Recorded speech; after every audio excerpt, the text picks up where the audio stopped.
श्रीमद् भगवद गीता का चौथा अध्याय। हे अर्जुन, संसार में है योग सदा प्रधान। योग नष्ट जब होत है प्रकट तब भगवन। योग मुझे प्यारा अधिक योगी मेरे मीत। जिसको सुख दुख सम सदा तुल्य धाम वह सीत।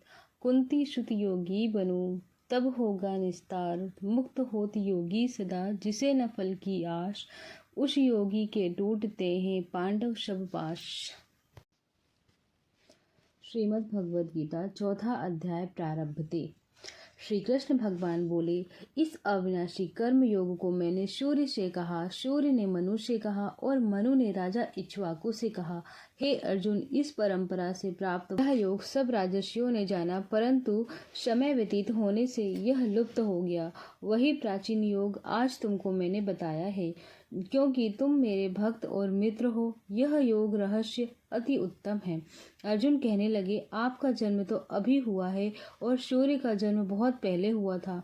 मैं कैसे मानूं कि आपने सूर्य को यह योग बताया था। श्री कृष्ण बोले, हे अर्जुन, मेरे और तुम्हारे अनेक जन्म हो चुके हैं। मुझे याद है, तुम भूल गए हो। जन्म से रहित अविनाशी संपूर्ण प्राणियों का स्वामी अपनी प्रकृति में मैं स्थित हूँ, तथापि अपनी माया से जन्मता हूँ। हे भारत, जब जब धर्म की हानि होती है और अधर्म का प्रबल्य हो जाता है, तब तब मैं ही जन्म लेता हूँ। साधुओं की रक्षा, पापियों का नाश और धर्म की स्थापना के लिए प्रत्येक युग में जन्मता हूँ। जो मेरे इस अलौकिक जन्म और कर्म का तत्व जानते हैं, वह मृत्यु होने पर फिर जन्म नहीं लेते और मुझ में लीन हो जाते हैं। इस भांति मोह, भय और क्रोध को त्याग कर मुझ में भक्ति करके और मेरी शरणागति हो, बहुत से मनुष्य ज्ञान रूपी तप से पवित्र होकर मुझ में मिल गए। जो जिस भाव से मेरा पूजन करता है, उसको मैं उसी प्रकार का फल देता हूँ। हे पार्थ, मनुष्य सब प्रकार से मेरे मार्ग का अनुसरण करते हैं, अर्थात यह चाहे जिसकी सेवा करे वह मेरी ही सेवा है। मनुष्य लोक में कर्म सिद्धि की इच्छा करने वाले देवताओं का पूजन करते हैं, क्योंकि इस लोक में कर्म की सिद्धि शीघ्र होती है। मैंने चारों वर्णों की सृष्टि अपने गुण और कर्म से की है। सृष्टि का कर्ता मैं ही हूँ, तथापि मुझे अकर्ता अविनाशी जानो। कर्म मुझको बद्ध नहीं कर सकते, तथापि कर्म में मेरी कामना नहीं है। इस प्रकार जो मुझको पहचानता है, वह कर्मों के बंधन में नहीं पड़ता। अतएव पूर्व पुरुषों के लिए किए हुए कर्म को तू भी कर। हे अर्जुन, कर्म क्या है और अकर्म क्या है, इसके विचार में विद्वान की बुद्धि भी चकरा जाती है। उसी कर्म का वर्णन मैं तुमसे करूंगा, जिससे जानने से संसार के बंधन छूटकर मोक्ष भावी होगे। कर्म, विकर्म और अकर्म तीनों को जानना आवश्यक है, क्योंकि कर्म की गति गंभीर है। हे अर्जुन, जिसके कर्म करने की कोई कामना नहीं होती और जिसके समस्त कर्म ज्ञान रूपी अग्नि में भस्म एवं निर्मल हो गए हैं, उसको पंडित कहते हैं। जो कर्म फल की आशा छोड़कर कर्म करता है, उसमें आसक्ति भी नहीं रखता और निश्चय ही संतुष्ट रहता है। ऐसा मनुष्य कर्मों से घिरा रहने पर भी मानो कुछ नहीं करता। देव योग से जो कुछ मिल जाए उसी पर संतुष्ट रहता है। जो हर्ष, शोक आदि द्वंद्वों से मुक्त है तथा किसी से ईर्ष्या नहीं करता, कर्म की सिद्धि या असिद्धि में भेद नहीं समझता, वह कर्म करता हुआ भी उनसे नहीं बंधता। जो फल की इच्छा नहीं रखता, वासना से दूर हो गया है, ज्ञान में जिसका मन अचल है और यज्ञ के कर्म करता है, उसके वे सब दोष लुप्त हो जाते हैं। हवन करने का पदार्थ भी ब्रह्मा है, आहुति देने वाला भी ब्रह्मा है। इस प्रकार जिसकी बुद्धि में सब कर्म ज्ञान में है, उसको ब्रह्मा प्राप्त होता है। कोई कोई कर्म योगी देवताओं की पूजा करते हैं और ज्ञान योगी ब्रह्मा रूप अग्नि में यज्ञ रूप से हवन कर परमात्मा का भजन करते हैं। कोई ऐसे हैं जो अपनी इंद्रियों को तथा कर्मों को संयम रूप अग्नि में होम देते हैं, और कितने ही इंद्रिय रूप अग्नि में इंद्रियों के रूप सप्तादि विषयों के होम देते हैं। कितने ही लोग इंद्रियों के सब कर्मों को और प्राणों के कर्मों को आत्मज्ञान से प्रज्वलित संयम रूप अग्नि में होम देते हैं। कोई तो द्रव्य यज्ञ करते हैं, कोई तप यज्ञ, कोई योग यज्ञ, कोई स्वाध्याय यज्ञ और कोई ज्ञान रूपी कोई प्राणायाम में तत्पर रहने वाले योगी प्राण और अपान वायु में प्राण को रोकते हैं और प्राण वायु में अपान वायु का लय करते हैं। कोई आहार को निरंतर कम करके प्राणों को होमते हैं, वे यज्ञवेता हैं और यज्ञ ही से इनके सब पाप नाश हो जाते हैं। जो यज्ञ में बचे हुए अमृत रूप अन्न को खाते हैं वे सनातन ब्रह्मा को प्राप्त होते हैं। हे अर्जुन, जो यज्ञ नहीं करते उनको यह लोक और परलोक दोनों नहीं है। इस प्रकार के बहुत से यज्ञ वेद में विस्तार सहित वर्णन है। इन सबको कर्म से उत्पन्न हुए जानो। हे परांतप, द्रव्य में यज्ञ से ज्ञान यज्ञ उत्तम है। हे पार्थ, फल सहित सब कर्म ज्ञान में समाप्त हो जाते हैं, सो उस ज्ञान का यज्ञ का तत्वदर्शी और ज्ञानी लोग तुमको उपदेश करेंगे। इसलिए तुम उनकी सेवा करना और उनको विनय पूर्वक प्रश्न करके ज्ञान यज्ञ जानना। इस ज्ञान को लाभ करके तुमको ऐसा मोह फिर नहीं होगा। इसी ज्ञान को समस्त प्राणियों में तुम अपने में और मुझ में देखोगे।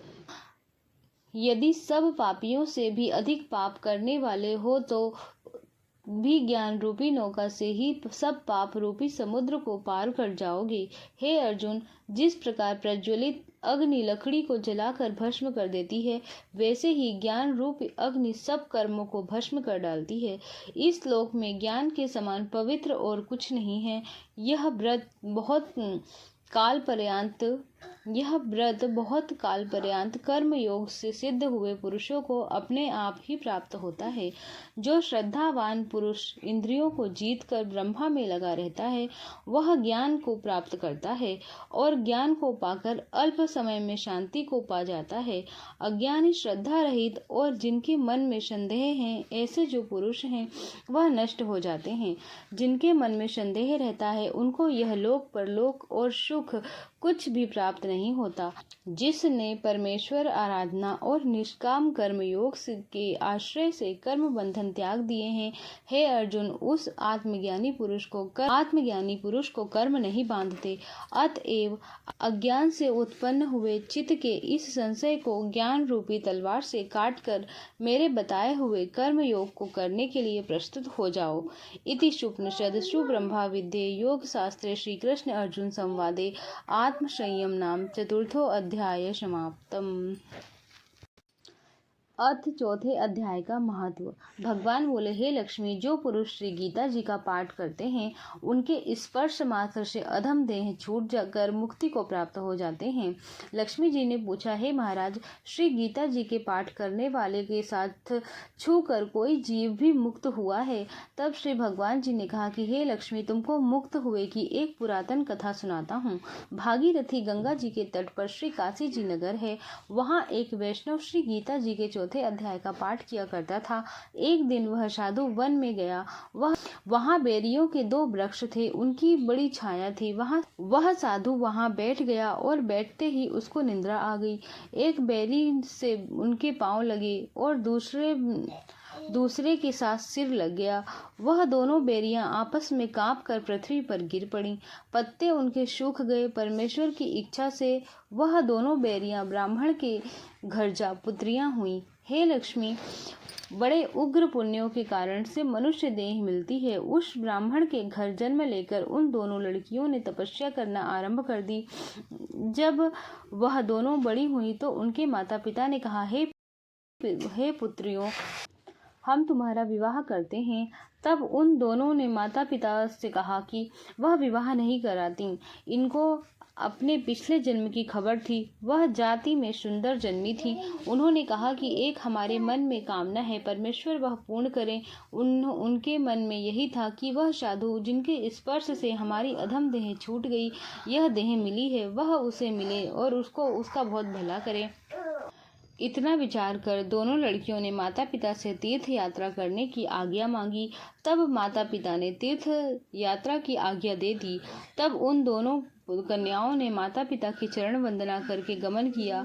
तीर्थ यात्रा करती बनारस पहुंची। वहां जाकर देखा वह तपस्वी बैठा है, जिसकी कृपा से हम बेरी की देह से छूटी थी। तब दोनों कन्याओं ने चरण वंदना करके विनय करी, हे संत जी, धन्य हो, आपने हमको कृतार्थ किया था। तब उस तपस्वी ने कहा कि तुम कौन हो, मैं तुमको नहीं पहचानता। कन्याओं ने कहा कि हम आपको पहचानती हैं, पिछले जन्म में हम बैरियों की योनि में थीं। तुम एक दिन वन में आए, तुमको बहुत धूप लगी थी और तब तुम बेरियों की छांव के तले आकर बैठ गए। लंबा आसन होने से एक बेरी से आपके चरण लगे और दूसरी से सिर लगा। उसी समय हम बेरियां देह से मुक्त हो गईं और तुम्हारी कृपा से हमारी गति हुई। श्री गीता जी के 4थे अध्याय को ऐसा महत्व है। तब वह मन वचन कर्म से नित्य प्रति पाठ करने लगी। तब श्री नारायण जी ने कहा कि हे लक्ष्मी, यह 4थे अध्याय का महत्व है जो सुनाया है। बोलो श्री कृष्ण कन्हैया लाल की जय। श्री कृष्ण अर्जुन संवादे 4th अध्याय महत्व समाप्तम। उम्मीद है दोस्तों आपको ये वीडियो पसंद आई है। अगर आपको ये वीडियो अच्छी लगती है तो प्लीज़ हमारे चैनल को सब्सक्राइब कर लीजिए और औरों को भी शेयर कीजिएगा।